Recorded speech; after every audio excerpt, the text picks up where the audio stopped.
បើសិនជាការ trade អាចរកលុយបានងាយស្រួលដូចដែលឃើញតាមគេផុសមួយថ្ងៃ20 30 $40មែនអានោះគឺគេនឹងឈប់រកស៊ីអស់ហើយគ្រប់គ្នានឹងឈប់រកស៊ីអស់មកធ្វើការ trade មួយថ្ងៃយក30 $40ឬក៏យក100 $200ហើយអញ្ចឹងការ trade គឺវាមិនមែនជាការងាយស្រួលដែលយើងអាចអ្នកណាក៏អាចចូលមក trade ដើម្បីយកលុយពីទីផ្សារបានទេមានមួយគឺយើងអាចគង់តែបានបើសិនជាយើងចូលមកថ្មីគឺយើងគង់តែអស់លុយទៅក្នុងទីផ្សារហ្នឹងគឺភាគរយច្រើន90ទៅ100%អញ្ចឹងទៅតែបើសិនជាយើងអាចចំណេញដែលបងប្អូនតែងតែនិយាយថាមួយថ្ងៃត្រឹម20 $30អីក៏បានហ្នឹងគឺវាមិនងាយបានទេអា20 $30ហ្នឹងយើងគិតជាខែគឺវាច្រើនមែនតើបើសិនតែមួយថ្ងៃ$30យើងគិតជាខែក៏មួយខែខ្ទង់8 900ដែរយើងរៀនយើង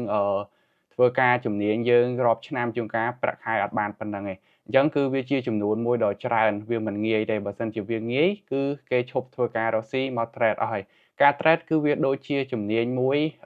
ផ្សេងដូចគ្នាអញ្ចឹងដែរមិនថាឲ្យធ្វើការរកស៊ីឬក៏ជំនាញនៅក្នុងការធ្វើការនៅក្រុមហ៊ុនណាមួយក៏ដោយគឺវាទាមទារឲ្យយើងមាន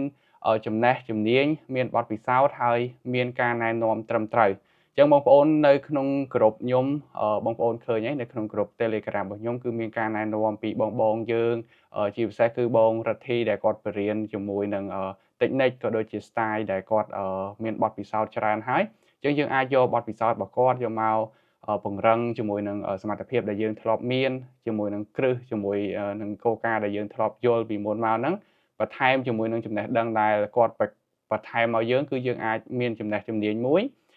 ចាប់ផ្ដើមទទួលបានចំណេះជំនាញយើងមិនមែនថារៀនភ្លាមចេះភ្លាមទេយើងត្រូវការបទពិសោធន៍យូរឆ្នាំទៀតអាច1ឆ្នាំ2ឆ្នាំ3ឆ្នាំអីចឹងទៅអានោះទៅយើងអាចយល់ពីទីផ្សារបានកាន់តែច្រើនយើងអាចមានឱកាសរកលុយបានពីទីផ្សារ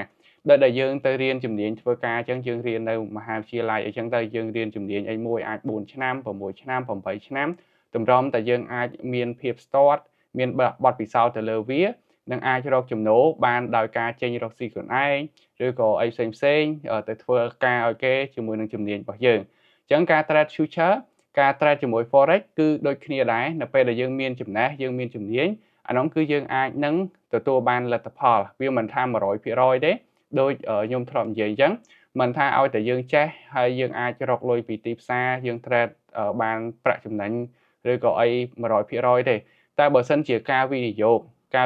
គឺយើងមានភាគរយខ្ពស់ដែលយើងអាចវិនិយោគជាលក្ខណៈ sport ទិញសំវិនិយោគរយៈពេលវែងអាហ្នឹងគឺវាមានឱកាសខ្ពស់នៅក្នុងការចំណេញគ្រាន់តែថាការចំណេញទៅលើ sport គឺវាមិនលឿនវាមិនទាន់ចិត្តដូច future ទេ future បានថា high risk high reward អញ្ចឹងបងប្អូនដែលថ្មីព្យាយាមរៀនសិនព្យាយាម